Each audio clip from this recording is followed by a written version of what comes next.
The roar of the blast furnace muffled any attempt at command.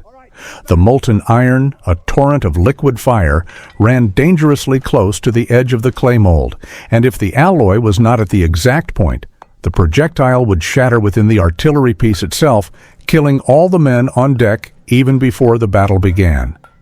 In the 18th century, the science of destruction was not theoretical.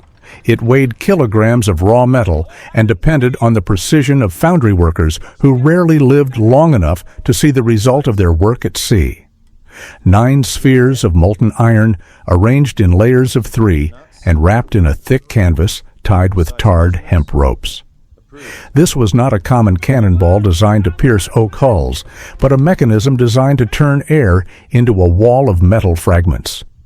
When fired, the canvas disintegrated instantly, and what emerged from the mouth of the cannon was a cloud of kinetic energy expanding into a deadly cone, covering an area of dozens of square meters in just a few seconds. The total weight of the assembly, often reaching 40 pounds, ensured that each individual sphere retained enough force to penetrate 3 human bodies without losing considerable speed. The ballistics behind Grape, shot firing depended entirely on the density of the air and the resistance of the black powder charge. Unlike lighter canister shots, the iron spheres of Grape were large enough to withstand wind deflection, maintaining a predictable and devastating trajectory. The master gunner had to calculate the expansion of the dispersion cone. A shot too early would result in too wide a dispersion, losing stopping power, while a late shot acted as a single projectile, wasting the potential to hit multiple targets simultaneously. It was a mathematical balance between the volume of fire and the statistical probability of organic annihilation. The production cost of these pieces was a constant burden on the Royal Navy spreadsheets. Each sphere had to be cast without internal air bubbles, as any void in the metal would cause a deviation in trajectory or worse, premature fragmentation that wore down the cannon's precious bronze. Iron was mined deep from the earth, processed with charcoal from entire ravaged forests, and molded into standardized dimensions that allowed for a perfect fit in the wooden plug that separated the metal from the powder.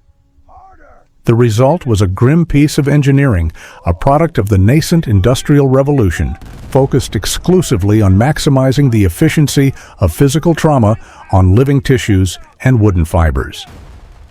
When the iron spheres struck the hull of an enemy ship, the oak did not serve as protection, but as a damage multiplier.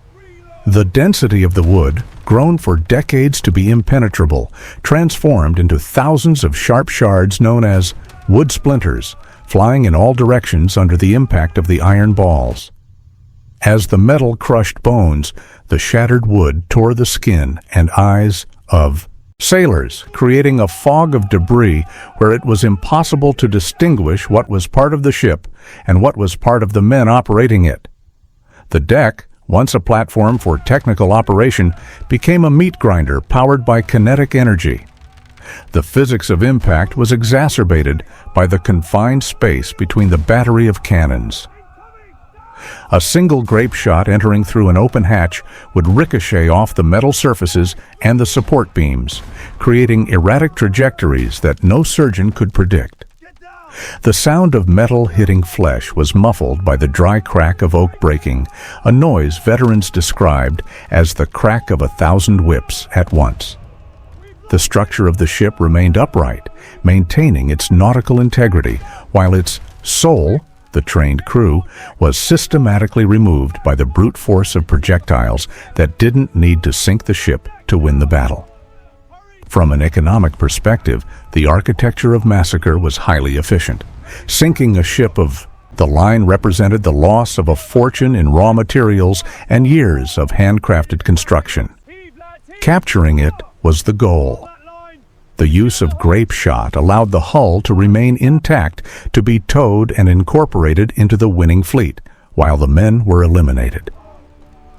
The brutality of the blood-stained deck was the price to pay to keep the enemy's fixed capital available for the victor. It was a war of resources where human life was the cheapest and easiest component to replace in imperial logistics. The oak turned to splinters was just the final result of a machine that began long before the fuse touched the powder. If you seek to understand the raw mechanics behind those fleets that shaped the world, your presence here is what keeps this forge alight. Subscribe to ensure that the next records of this story do not get lost in the fog. Now, for this destruction to be possible, an almost religious rigor in handling the piece was necessary. Operating a 32-pound cannon under enemy fire required a discipline that bordered on mechanical automation. The ritual began with cleaning the barrel with a damp sponge to wipe away any remaining spark from the previous shot, a step where a mistake of seconds meant the immediate explosion of the loader's arm. Next, the powder lantern was introduced, followed by the rope wad, and finally the heavy iron casing of the grape shot ammunition. The smell of sulfur and human sweat saturated the still air between the decks, while the master gunner used a punch to open the silk cartridge and prepare it for ignition through the cannon's vent. The tension at the moment of firing was dictated by the roll of the sea. A ship firing while going up the wave launched its projectiles over the tops, cutting the rigging and bringing down the sails. A ship firing on the downturn hit the heart of the enemy's deck. The gunners worked barefoot to feel the vibrations of the planks and avoid slipping in the blood that began to form dark pools around the wooden wheels of the cannons. Every movement was choreographed by the need to maintain a constant firing cadence, where physical exhaustion was combated with doses of rum and the adrenaline of absolute fear. This technical process was the apex of pre-industrial labor management. Each man in the artillery piece had a unique and vital function. From the powder boy who ran between the supplies and the cannon, to the man who used the crowbar to adjust the horizontal aim. The failure of a single individual broke the killing machine. If the grape shot was loaded incorrectly, the dispersion would be irregular, wasting the precious minutes it took to reload. In the heat of battle, the science of weapons became a religion of rigorous procedures, where the altar was the cannon and the sacrifice was the flesh of the adversary. The impact of a 2-kilogram iron ball on a human body did not produce the clean cut of a blade, but an explosion of tissue and bone. When the naval surgeon, operating on an improvised table over barrels in the damp hold, received the wounded, he faced not only hemorrhages, but mass contamination from fragments of iron, wood splinters, and pieces of uniforms pushed into the wounds. The traumatic economy of the 18th century dictated that time was the only valuable resource. Without anesthesia, amputation was the standard solution to prevent gangrene, and the sound of the metal saw against the femur was the constant hymn of naval victories. The irregular nature of wounds caused by grape shot created medical challenges that the science of the time could barely catalog. A ball that hit the abdomen rarely allowed for any intervention, but those that struck the limbs turned sailors into permanent invalids, a social cost that European metropolises tried to hide in veterans' asylums. The smell of fresh blood mixed with the odor of vinegar used to clean the surgical tables created an environment where survival was a matter of biological luck. The effectiveness of grape shot was measured not only by the dead at the moment, but by the number of men it permanently removed from the naval workforce. There was a mathematical coldness in the management of these wounded. A ship carrying hundreds of men did not have space for an adequate infirmary. Those who could not be quickly patched up were often left aside so that the surgeons could focus on those with real chances of returning to service or at least surviving the journey back. The lower deck, lit by tallow candles dripping hot fat onto the dirty floor, became a technical purgatory where human flesh was treated with the same brutal objectivity as a torn sail or a broken mast. The production of grape shot was a continental scale operation that connected the forests of Scandinavia to the foundries of the English Midlands. To equip a single first-rate ship with enough ammunition for a campaign, tons of high-quality iron were required, processed in blast. Furnaces that operated day and night, consuming coal in industrial quantities. Each metal sphere was the result of a complex supply chain involving miners, transporters, and specialized blacksmiths, all working to feed the insatiable metal hunger of the imperial navies. The cost of a single broadside could equate to the annual salary of an entire village of peasants. The storage of these projectiles on board was a lesson in logistics and constant danger. Hundreds of kilograms of iron needed to be distributed to avoid affecting the stability of the ship, kept away from excessive moisture that would oxidize the surface of the metal and increase friction in the cannon barrel. Standardization was the watchword. A deviation of millimeters in the diameter of a grape shot sphere could cause the piece to jam or fire ineffectively. This need for uniformity was one of the major drivers for the development of precision measuring instruments and for the Industrial Revolution that would soon transform the face of the world. Beyond the metal, there was the textile and chemical cost. Heavy-duty canvas, hemp ropes, and fine-grained black powder formed an expensive set that was literally blown to oblivion with every shot. The state invested fortunes in what we now call war consumables, knowing that control of the seas depended on the ability to outproduce the enemy, not only in courage, but in manufacturing capacity. The warship was the most complex machine of the pre-industrial age, and the grape shot was the fuel that drove its primary function of projecting violence over the seas.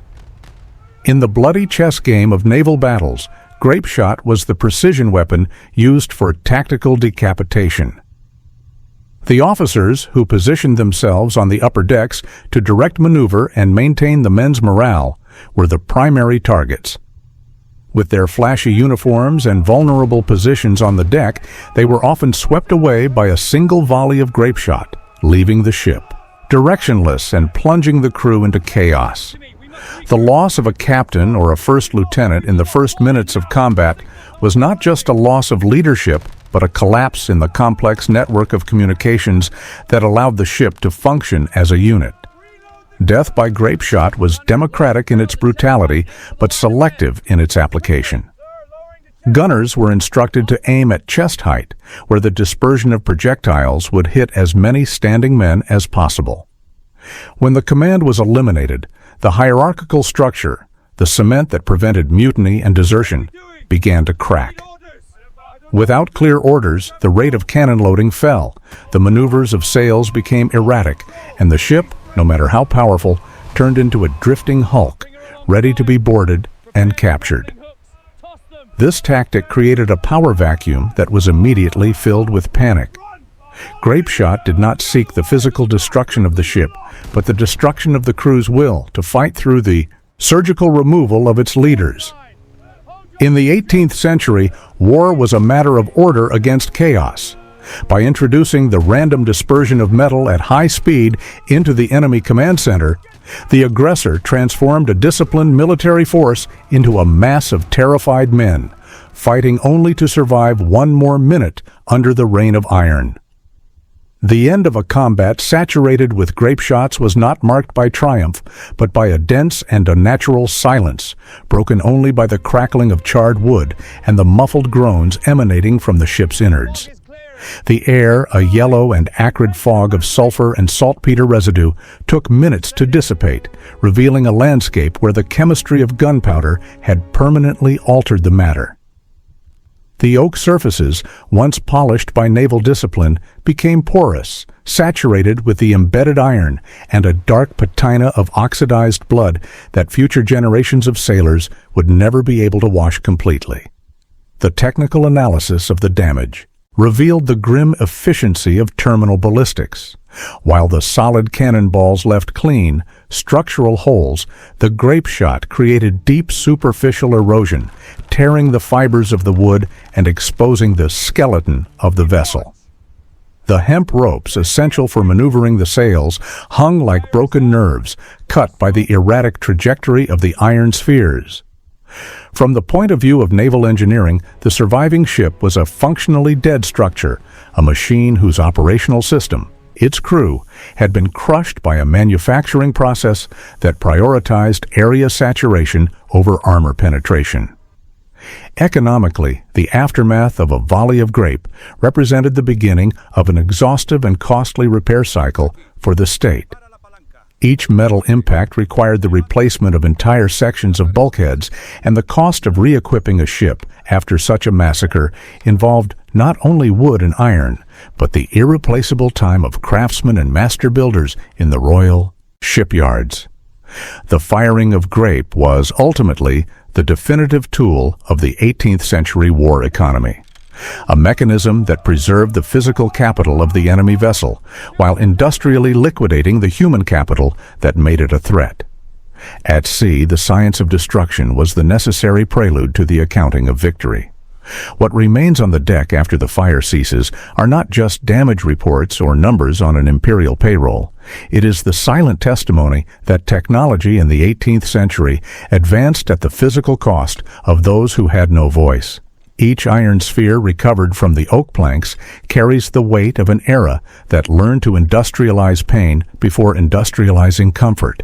If you value this visceral perspective of our economic history and wish to continue exploring the hidden gears that forged the past, consider subscribing to the channel. Your presence here ensures that these technical and human details are not erased by time, allowing us to continue descending together into the holds where true history was written.